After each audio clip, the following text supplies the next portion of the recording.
Hello friends GST portal पर एक और फैसिलिटी इनेबल हो गई है जिसका नाम है बैंक वैलिडेशन। जी हाँ, मैंने इससे पहले भी डिस्कस किया हुआ है कि जीएसटी एक ऐसी फील्ड है कि हर रोज एक नया चेंज हो रहा है, तो उसे जानना हमारे लिए बहुत इंपॉर्टेंट है। बिकॉज इससे हम खुद को भी और अपने क्लाइंट्स को भी पेनाल्टी, इंटरेस्ट, इन सब चीज़ों से बचा सकते हैं। तो सर, ये बैंक वैलिडेशन क्या है? देखिए, जब जीएसटी में रजिस्ट्रेशन हो जाता है उसके बाद हमें 45 डेज के अंदर अपना बैंक अकाउंट अपडेट करना होता है। ठीक है सर, अभी एक नई फैसिलिटी आ गई है, जो आपने अभी तक जीएसटी रजिस्ट्रेशन करवा रखा है और उसमें जो आपने बैंक अकाउंट अपडेट कर रखा है उसको दोबारा से रीवैलिडेट किया जाएगा और आपको ये 4 स्टेटस देखने को मिल सकते हैं। ये कैसे चेक करना है वो भी मैं आपको बताता हूँ। सीधे लेके चल रहा हूँ मैं आपको। यहाँ पर प्रोफाइल में जाना है। प्रोफाइल में जाने के बाद माई प्रोफाइल एंड यहाँ पे आप नीचे देखो बैंक अकाउंट का स्टेटस आ रहा है, इसके ऊपर आपने क्लिक करना है। तो यहाँ पर देखिए ये आ रहा है आपका स्टेटस। तो अगर यहाँ पर देखिए टिक आ रहा है, इट मीन्स कि ये वैलिडेट हो चुका है। अगर ये यहाँ पर ये ना आ रहा होता और अगर यहाँ पर लिख करके आ रहा होता या फिर यहाँ पर एक आप कह सकते हो आइकन बन के आ रहा होता, तो उसके अलग अलग मतलब होते हैं। जैसे अभी तो टिक लग चुका है तो इसका मतलब ये सक्सेसफुल है। हो सकता है यहाँ पर आपका फेलियर हो जाए, या हो सकता है सक्सेसफुल हो जाए बट विद रिमार्क और पेंडिंग फॉर वैलिडेशन। अगर पेंडिंग फॉर वैलिडेशन है इट मीन्स अभी आपका वैलिडेशन प्रोग्रेस में है, कुछ टाइम के बाद दोबारा चेक करिए। सक्सेस मतलब कोई टेंशन नहीं है, हो चुका है। फेलियर यहां पर हो सकती है प्रॉब्लम, क्योंकि फेलियर का मतलब क्या? फेलियर हो सकते हैं इन 4 रीजन की वजह से। पहला, आपने जो पैन नंबर दिया है वो इनवैलिड है, तो आपका जो है वो बैंक अकाउंट वैलिडेट नहीं होगा।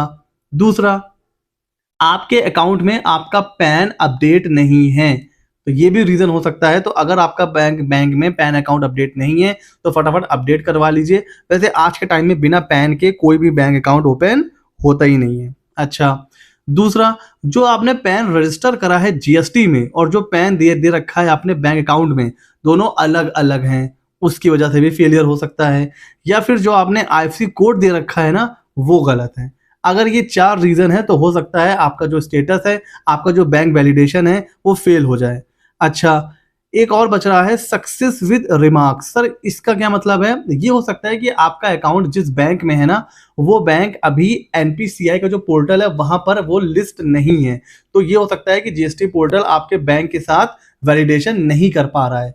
तो इस केस में भी आपको ये सजेशन दिया जाएगा कि ऐसे बैंक अकाउंट में अकाउंट ओपन करिए, मतलब ऐसे बैंक में अकाउंट ओपन करिए जहां जो एनपीसीआई पे लिस्ट है। ये आप गूगल से सर्च कर सकते हो। तो अगर आपके जितने भी क्लाइंट हैं या आप खुद हो तो आप लॉगिन करिए, माई प्रोफाइल में जाइए और चेक करिए इन चारों में से कौन सा स्टेटस आ रहा है।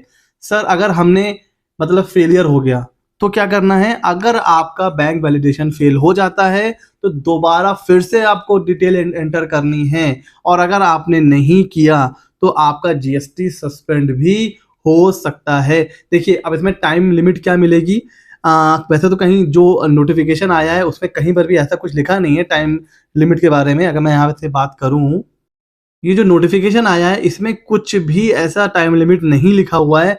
लेकिन क्योंकि जब हम नया नया जीएसटी लेते हैं तो हमारे पास एक नोटिफिकेशन आता है कि 45 डेज के अंदर आप अपना जो है बैंक अकाउंट वैलिडेट कर लीजिए। तो ये चांसेस हैं कि जब नया जीएसटी आता है तो 45 डेज का टाइम मिलता है, तो हो सकता है जब आपका वैलिडेशन फेल हो जाए तो भी आपको 30 से 45 डेज का टाइम दिया जाएगा। अगर उस ड्यूरेशन में आपने दोबारा बैंक की डिटेल दे दी, अपडेटेड डिटेल आपने प्रोवाइड कर दी, फिर दोबारा वैलिडेशन होगा, सक्सेसफुल हो जाता है, बहुत अच्छी बात है। अगर आप डिटेल नहीं दे पाए या दोबारा फिर से फेल हो गया तो आपका जीएसटी भी सस्पेंड हो सकता है। तो इसको बिल्कुल भी इग्नोर मत करिए। जितने भी आपके क्लाइंट हैं, आपका खुद का है, फटाफट लॉगिन करिए और चेक करिए कि आपका स्टेटस क्या आ रहा है। ठीक हो गया जी। ये छोटी सी इंफॉर्मेशन देने के लिए मैं ये वीडियो बना रहा था। ऐसे ही मजेदार अपडेट्स के लिए सीए मित्रा 24 को कर लीजिए सब्सक्राइब। मिलते हैं अगले नॉलेजेबल वीडियो में।